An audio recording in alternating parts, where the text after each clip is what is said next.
We are Rob and Ali. We're the Schultz family. And we're the Siracs. We're going to tell you everything you need to know about What to expect on your next Carnival cruise. Welcome to Talk About Fun. I've never seen anything like it. I got called into a dance-off, didn't I? A series chatting to families about their cruise adventures. We're off to the rock and glow party. And it is rocking! I'm grinning from ear to ear because I have to tell you. Let's just do a cruise instead and we'll fit it in. It's what we do on Carnival.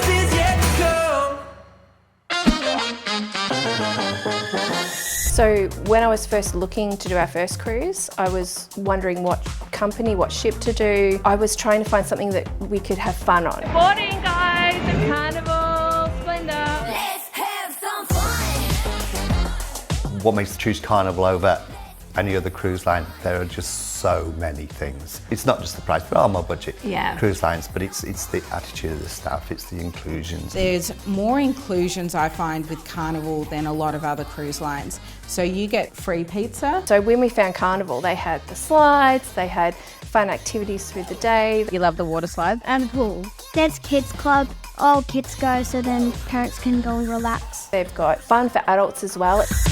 Let's slip and slide a good carnival ride. We're here to watching a show. To our best life. And there's no expectation about sort of formal dress as well. So you can get, if you want to get dressed up for one of the theme nights or the formal nights, you want to put a dinner suit on, nobody's going to look twice. We decided to treat ourselves. They do a lot of things, like the comedy shows, the actual stage shows are amazing and the kids can come to those as well. So it's more family friendly. Probably more than a lot of the other cruise lines that we've been on there is absolutely that freedom to be just who you are. So much fun.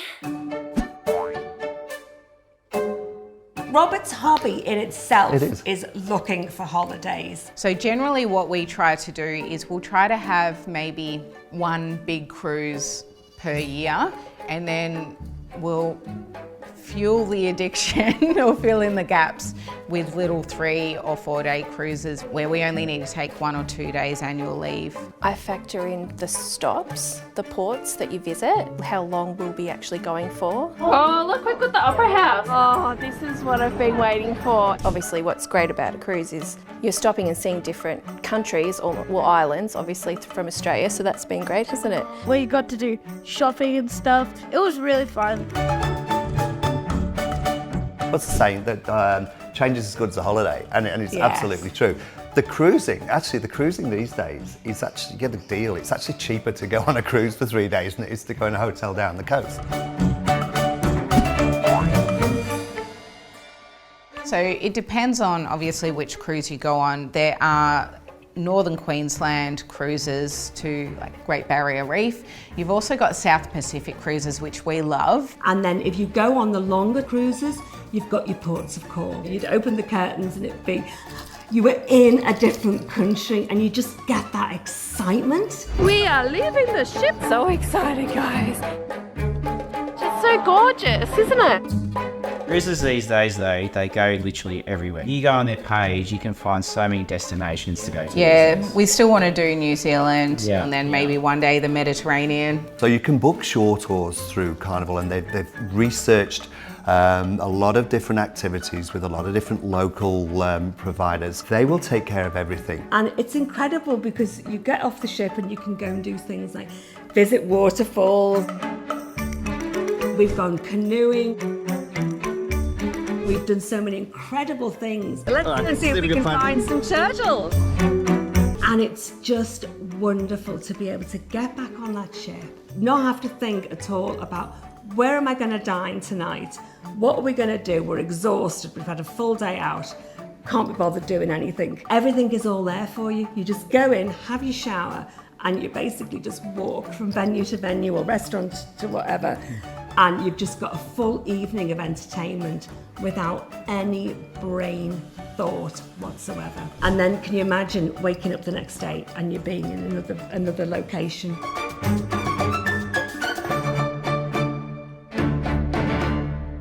Guys, it is cruise day. Oh my goodness, look how big it is. That's what I'm looking for. So the best time to book a cruise, the further out in advance the better, first of all, because A, there's more availability, so your preference of spot on the ship, but also the cruises do tend to be a little bit cheaper the further out that you book them. And the time of year as well.